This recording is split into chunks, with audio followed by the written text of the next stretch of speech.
Good evening to all of you. Hello everyone, welcome to countryside HP exam. Himachal Pradesh public service commission और staff selection commission जो हमारा है, इसी के regarding जितने भी आपके एग्जाम हो रहे हैं उनके लिए मैं एक नई सीरीज स्टार्ट कर रहा हूं। इसमें हम डेली एक वीडियो अपडेट करेंगे आपके लिए। Most important GK plus Himachal Pradesh GK के एमसीक्यूज रहेंगे डिटेल्ड सॉल्यूशन के साथ। किसी भी तरह की कोर्स की जानकारी अगर आप लोगों को चाहिए तो मेरा व्हाट्सएप नंबर है 8350947171। अभी हम फिलहाल आप लोगों को प्रोवाइड करवा रहे हैं पेड बैच क्लर्क के लिए, जेईआईटी के लिए, कॉलेज कैडर, और अगर आप लोगों का हिमाचल प्रदेश में कोई स्पेशल बैच अगर आप लोगों को चाहिए वो भी आप लोगों को अवेलेबल होगा। स्टार्ट करेंगे आज की क्लास। हिमाचल प्रदेश में आप लोगों ने ऐसी लोकेशन का नाम याद रखना है जहां पे शहीदों के लिए युद्ध स्मारक बनाया गया है। ठीक है, वार मेमोरियल आप लोगों का बनाया गया है। तो अगर आप लोग हिमाचल प्रदेश के धर्मशाला में अगर आप लोगों ने कभी विजिट किया होगा तो आप लोग वार मेमोरियल में जरूर गए होंगे। वार मेमोरियल उन लोगों को समर्पित किया गया है, उन जवानों को समर्पित किया गया है जिन्होंने अपने देश के लिए बलिदान दिया है। ठीक है, शहीद हुए हैं। आप लोगों से यहाँ पे एक तो ये क्वेश्चन पूछा जाएगा जो मैंने आप लोगों से कहा कि वॉर मेमोरियल हिमाचल प्रदेश में किस लोकेशन में है, धर्मशाला। सेकंड क्वेश्चन आप लोगों से पूछा जाएगा कि कारगिल विजय दिवस जो आप लोगों का है ये कब मनाया जाता है, 26 जुलाई को। आप लोगों को पता है कि 1999 में भारत और पाकिस्तान के बीच में एक युद्ध हुआ था जिसमें जो विजय दिवस के रूप में मनाया गया 26 जुलाई। इसमें से आप लोगों ने याद रखना है कि ऑल ओवर इंडिया से भारतीय सेना के जो जवान शहीद हुए थे वो 527 हुए थे, और उनमें से 52 जवान जो थे वो हमारे हिमाचल प्रदेश से थे। तो ये क्वेश्चन भी आप लोगों के लिए इंपॉर्टेंट है कि कितने जवानों ने अपना बलिदान दिया था और शहीद हुए थे, 52। इसके बाद आप लोगों ने याद रखना है हिमाचल प्रदेश में दो ऐसे पर्सन का जिनको परमवीर चक्र से सम्मानित किया गया है भारत सरकार के द्वारा। The first is captain Vikram Batra जो कि पालमपुर से थे। सेकंड इज हवलदार संजय कुमार जो कि बिलासपुर से हैं। तो ये आप लोगों ने याद रखना है, इन दोनों को सम्मानित किया गया है परमवीर चक्र के साथ। तो ये आप लोगों के लिए इंपॉर्टेंट है कारगिल वार के दौरान। ठीक है, हिमाचल प्रदेश को एक और नाम से जाना जाता है वीर भूमि, और वीर भूमि आप लोगों की जो वार मेमोरियल है, वॉर मेमोरियल है धर्मशाला में, उसी को भी कहा जाता है। सेकंड क्वेश्चन, हिमाचल प्रदेश के दो मेन पर्सनैलिटीज हैं जिनको हाल ही में पद्मश्री से नवाजा गया है, उनके क्या नाम है? The first is Vidyanand Sarekh and second is Lalita Vakil. तो इन दोनों का आप लोगों ने नाम याद रखना है, मोस्ट इंपॉर्टेंट आप लोगों के लिए रहेगा। तो विद्यानंद जो सरेख हैं ये हिमाचल प्रदेश में फोक संगीत जो आप लोगों का होता है, नाटिस वगैरह होती हैं, और सीधी सी बात याद रखना आर्ट एंड कल्चर में इनका काफी योगदान रहा है। इसके संदर्भ में इनको इस साल पद्मश्री अवार्ड से नवाजा गया था।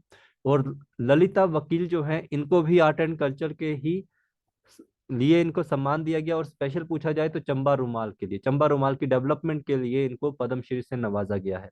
इसके अलावा अगर इन दोनों में से कोई क्वेश्चन ना पूछा गया, एक क्वेश्चन और पूछा जा सकता है कि हिमाचल प्रदेश के आईजी का नाम बताइए जिनको हाल ही में प्रेसिडेंट के द्वारा पुलिस मेडल दिया गया है। तो ये है हिमांशु मिश्रा, और ये साउथ रेंज के आईजी हैं हिमाचल प्रदेश में। तो ये तीनों नाम आप लोग प्लीज याद रखिए, विद्यानंद सरेख, ललिता वकील, और आईजी साउथ रेंज के हिमांशु मिश्रा। हिमाचल प्रदेश में दालचीनी की संगठित किस जो खेती की जा रही है, यह हिमाचल प्रदेश के किस जिले से शुरू की गई है? तो हिमाचल प्रदेश के ऊना जिला से इसको शुरू किया गया है, और हिमाचल प्रदेश पहला भारत का स्टेट बना है जहां पे दालचीनी की संगठित खेती को शुरुआत की गई है। आपसे पूछा जा सकता है कि हिमाचल प्रदेश के एग्रीकल्चर मिनिस्टर का नाम बताइए। तो आप लोगों ने इनको सुना होगा, काफी न्यूज में रहते हैं, वीरेंद्र कंवर इनका नाम है। थर्ड क्वेश्चन आप लोगों का कंप्लीट हुआ। फोर्थ क्वेश्चन, हिमाचल प्रदेश की साक्षरता दर कितनी है? तो हिमाचल प्रदेश की जो साक्षरता दर है, मैं 2011 की जनगणना के अनुसार बता रहा हूँ, 82.80% है। और अगर हिमाचल प्रदेश में अगर आप लोगों को डायरेक्टली पूछा जाए कि बताइए मेल की साक्षरता दर, लिटरेसी रेट, अगर फीमेल का पूछा जाए और मेल का पूछा जाए तो आप लोगों ने याद रखना है कि मेल का जो है वो है 89.53, और जो फीमेल का है 10% कम, सॉरी 75.93। तो ये 89.53 और 79.53 याद रखेंगे आप लोग। तो सिंपल सी बात याद रखना, 89.53 और इधर 75.93। ठीक है, तो ये कुछ नहीं है, 7 8 9 और 5 इसी का खेल है, तो ये आप लोगों को याद रहना चाहिए। हमीरपुर जो डिस्ट्रिक्ट है ये लिटरेसी रेट में हिमाचल प्रदेश में सबसे टॉप पे रहती है, और चंबा डिस्ट्रिक्ट जो आप लोगों की है ये बॉटम में रहती है 72.2। तो ये आप लोगों के लिए स्टैटिक याद करने के लिए इंपॉर्टेंट रहेगा, एग्जाम में पूछा जा सकता है। ठीक है, साक्षरता दर हिमाचल प्रदेश की 2011 के अनुसार 82.80। फिर आप लोगों से मेल की पूछी जाए तो 89.53, फीमेल की पूछी जाए तो 75.93। और अगर हमीरपुर डिस्ट्रिक्ट जो आप लोगों का है वो हाईएस्ट लिटरेसी में है, बॉटम में आप लोगों का आता है चंबा डिस्ट्रिक्ट, चंबा। ठीक है, हिमाचल प्रदेश के आद्री आदि वद्री बांध के निर्माण के लिए किस राज्य के साथ समझौता हुआ है? तो आप लोगों को पता है मेमोरेंडम ऑफ अंडरस्टैंडिंग यहाँ पे हिमाचल प्रदेश और हरियाणा के बीच में हुई है, जिसमें आप लोगों ने याद रखना है इसमें जो जगह होगी 77 एकड़ है, और इसमें जो लगभग खर्चा आएगा वो 215.35। ठीक है, ये तो इंपॉर्टेंट इतना नहीं है क्योंकि हिमाचल प्रदेश में इतना क्वेश्चन नहीं पूछा जाएगा। वो ये पूछा जा सकता है कि हिमाचल प्रदेश और हरियाणा के बीच में हाल ही में किस डैम की कंस्ट्रक्शन के लिए जो इनके बीच में समझौता हुआ है, तो ये है आप लोगों का आदि बद्री डैम। और ये आदि बद्री डैम जो आप लोगों का बनाया जा रहा है वो किसके लिए बनाया जा रहा है? आप लोगों को पता है कि जो सरस्वती नदी है ये बिल्कुल विलुप्ति के कगार पर है, विलुप्त हो चुकी है, इसी को पुनर्निर्माण के लिए, इसको पुनर्जीवन देने के लिए आदि बद्री जो आप लोगों का डैम है इसका निर्माण किया जा रहा है। किस पर्वत को 5 ट्रेजर्ड ऑफ ग्रेट शो कहा जाता है? तो आप लोग जानते हैं कंचनजंगा को कहा जाता है 5 ट्रेजर ऑफ ग्रेटर शो। तो एक तो ये क्वेश्चन आप लोगों के लिए इंपॉर्टेंट है। इसके बाद आप लोगों से क्वेश्चन पूछा जाता है कि जो कंचनजंगा है इसको थर्ड हाईएस्ट माउंटेन, जो कि हाल ही के एग्जाम में पूछा गया था, कब किया गया था अनाउंस? 1856 में। आपने याद रखना है कंचनजंगा की जो हाइट है वो है आप लोगों की 8586 मीटर, लगभग 28,169 फीट की है। और ये आप लोगों का सिचुएटेड है हिमालयन रेंज में, और ये बॉर्डर अगर आप लोगों का पूछा जाए इंडिया और ईस्टर्न नेपाल का है। ये वाली लाइन आप लोगों के लिए मोस्ट इंपॉर्टेंट रहेगी। तो याद रखना आप लोगों ने भारत और ईस्टर्न नेपाल के जो बॉर्डर है उस पे आप लोगों का जो कंचनजंगा है वो आप लोगों का स्थापित है, या वहां पे आप लोगों का सिचुएटेड है। रेनेल जलधारा किस महासागर की जलधारा है? Most important question. Atlantic ocean हम लोगों ने पढ़ा था, तो उसमें मैंने आप लोगों को सारी करंट बताई थी कि कौन सी करंट आप लोगों की किस ओशन में बहती है। तो आप लोगों ने याद रखना है अटलांटिक ओशन में कुछ और इंपॉर्टेंट है, जैसे गल्फ स्ट्रीम आप लोगों को पूछी जा सकती है, कैनरीज करंट पूछा जा सकता है, लेब्राडोर करंट पूछा जा सकता है, ब्राजीलियन करंट पूछा जा सकता है। और मोस्टली पूछा जाता है कि ये ठंडी जलधारा है या गर्म जलधारा है, तो प्लीज इसको आप लोगों ने ध्यान रखना है। ठंडी गर्म भी आप लोगों के लिए इंपॉर्टेंट है। तो अटलांटिक ओशन आप लोगों ने याद रखना है, रेनेल करंट वहां पे प्रवाहित होता है, आप लोगों का वहां की जलधारा है। नेक्स्ट है आप लोगों का मोलेम जो नेशनल पार्क है, ये भारत में कहाँ पे स्थित है? तो आपको पता है कि ये भारत में स्थित है गोवा में। तो गोवा में स्थित है, तो आप लोग जान रखिए कि एक और चीज आप लोगों ने याद रखनी है कि भगवान महावीर सेंचुरी कहाँ पे स्थित है, ये भी गोवा में है। और मोलेम नेशनल पार्क भी आप लोगों का गोवा में स्थित है। 240 स्क्वायर किलोमीटर में ये आप लोगों का फैला हुआ है, और ये प्रोटेक्टेड एरिया है जो कि western Ghat of waste India के अंतर्गत आता है।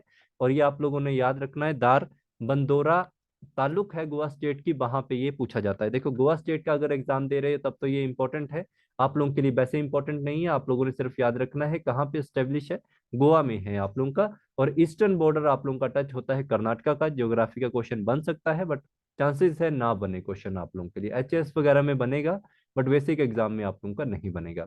असम पुनर्गठन नियम 1969 द्वारा किस राज्य का जन्म हुआ था? तो हम लोगों ने जब पॉलिटी पढ़ी थी तो मैंने आप लोगों को सारे के सारे राज्य बताए थे कि इनका जन्म कब हुआ, किस राज्य से निकल के हुआ।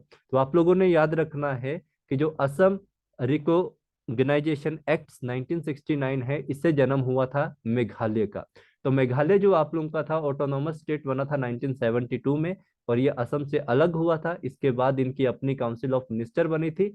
और आपने याद रखना है कि यूनियन टेरिटरी ऑफ मिजोरम जो आप लोगों का है, ठीक है, तो मेघालय आप लोगों ने याद रखा कि मेघालय आप लोगों का ऑटोनोमस स्टेट हुआ करती थी, किसकी? असम के अंतर्गत आती थी। और इसको बाद में बनाया गया, इनकी अपनी अलग से ये काउंसिल ऑफ मिनिस्टर बनाई गई।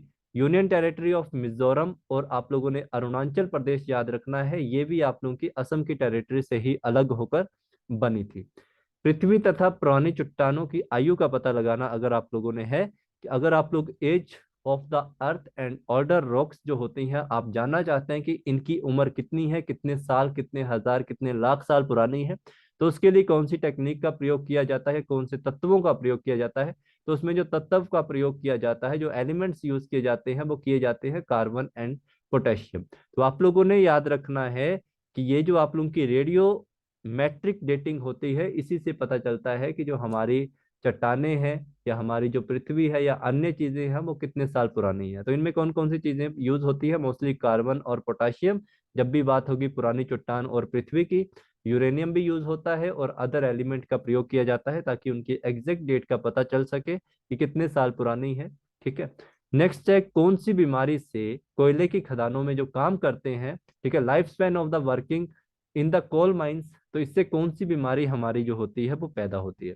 तो आप लोगों ने याद रखना है, एक गंभीर बीमारी है जो कि लंग्स के लिए रहती है, तो ये है सिलिकोसिस। सिलिकोसिस आप लोगों ने हमेशा याद रखना है।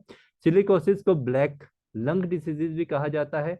ये किस कारण होती है, ये हमारे शरीर में जो कोल डस्ट होते हैं, कोयले के जो पार्टिकल्स होते हैं छोटे छोटे, उनके शरीर में जमा होने के कारण होती है। तो आप लोगों ने याद रखना है, सिलिकोसिस जो आप लोगों का है इसको जाना जाता है न्यूमोकोनियोसिस के नाम से। ठीक है, न्यूमोकोनियोसिस के नाम से इसको जाना जाता है। अगर आप लोगों को सिलिकोसिस आए या न्यूमोकोनिसोसिस आए, तो ये एक ही आंसर होगा आप लोगों का। ठीक है, तो डस्टी लंग जो आप लोगों के होते हैं उन्हें ही कहा जाता है न्यूमोकोनियोसिस।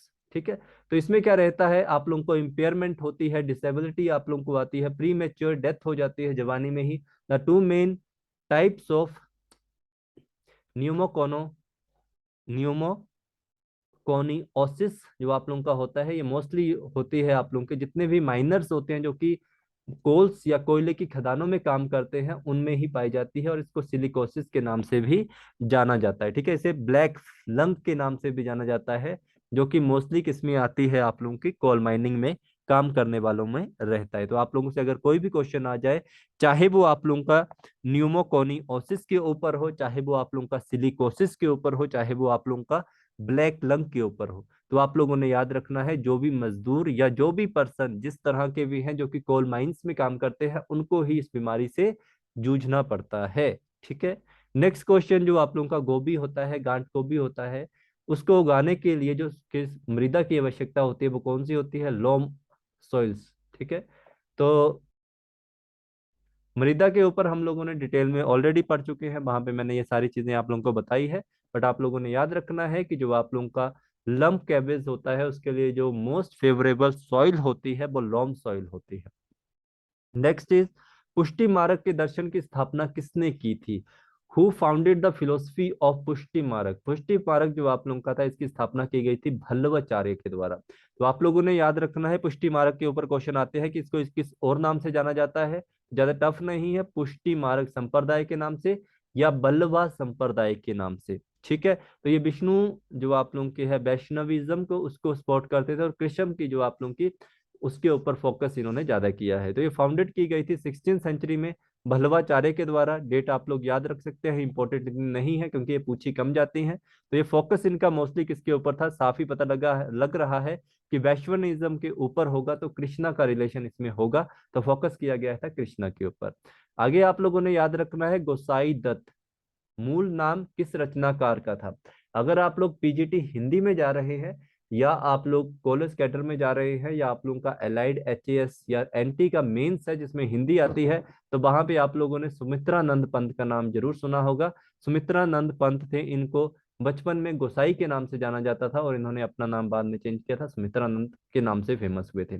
सियाचिन ग्लेशियर इंपॉर्टेंट है क्योंकि यहाँ पे सियाचिन ग्लेशियर जो पहले हम लोगों को एग्जाम में क्वेश्चन आता था, वो ये पूछा जाता था सियाचिन ग्लेशियर किस राज्य में या कहाँ पे स्थित है, तो जम्मू कश्मीर। अब ये चेंज हो चुका है, आप लोगों ने याद रखना है, अब ये लद्दाख में आ चुका है, क्योंकि लद्दाख अलग से एक यूनियन टेरिटरी बन चुकी है, इस कारण ये क्या है आप लोगों का, तो ये आप लोगों ने याद रखना है कि सियाचिन ग्लेशियर जो आप लोगों का है ये टोटली लद्दाख के अंतर्गत है। The Siachen glacier is a part of Ladakh which is now been converted into a union territory. It is located in the eastern Karakoram ranges. Most important ये वाली लाइन है कि आपसे पूछा जाएगा जो सियाचिन ग्लेशियर है आप लोगों का किसके अंतर्गत आप लोगों का आता है, तो आप लोगों ने याद रखना है ईस्टर्न कोराकोरम रेंजेस, जिसमें आपका लद्दाख आता है जो कि हिमालयन माउंटेन्स है, वहीं पे आप लोगों का सियाचिन ग्लेशियर है। ये आप लोगों का सेकंड लार्जेस्ट ग्लेशियर है in the world non polar area. तो अगर आप लोगों से क्वेश्चन पूछा जाए कि नॉन पोलर एरिया में भारत का कौन सा ग्लेशियर है जो कि सबसे बड़ा है, तो आपने सियाचिन ग्लेशियर याद रखना है। Entire Siachen glacier with all major passes is currently under the administration of India. तो ये भारतीय जो है उनके अंतर्गत आप लोगों का आता है, भारत के जो एडमिनिस्ट्रेशन है उसके अंतर्गत। और आप लोगों से कई बार क्वेश्चन आता है ऑपरेशन मेघदूत जो आप लोगों का है, इसका रिलेशन किसके साथ है? तो इसका रिलेशन हमेशा आप लोगों ने सियाचिन ग्लेशियर के साथ याद रखना है। तो ये हमारे कुछ इंपॉर्टेंट क्वेश्चन थे, आई होप आप लोगों के लिए इंपॉर्टेंट रहे होंगे, आप लोगों को पसंद आए होंगे। नेक्स्ट वीडियो कल मिलेगी आप लोगों को। धीरे धीरे मैं करंट अफेयर की अलग से वीडियो स्टार्ट करने वाला हूँ, आप लोग वहां से भी अपनी नॉलेज को गेन कर सकते हैं। किसी तरह की कोई भी इंफॉर्मेशन अगर आप लोगों को चाहिए तो आप लोग प्लीज मुझे व्हाट्सएप कीजिए 8350947171। 1 तारीख से हम एक कुछ नए बैच लॉन्चेस कर रहे हैं, तो आप लोग उनको ज्वाइन कर सकते हैं। इस बार मेरी जो टीम होगी हो सकता है थोड़ी बढ़ जाए, तो और टीचर मेरे साथ जुड़ सकते हैं। ठीक है जी, thank you so much, good night to all of you, thank you so much.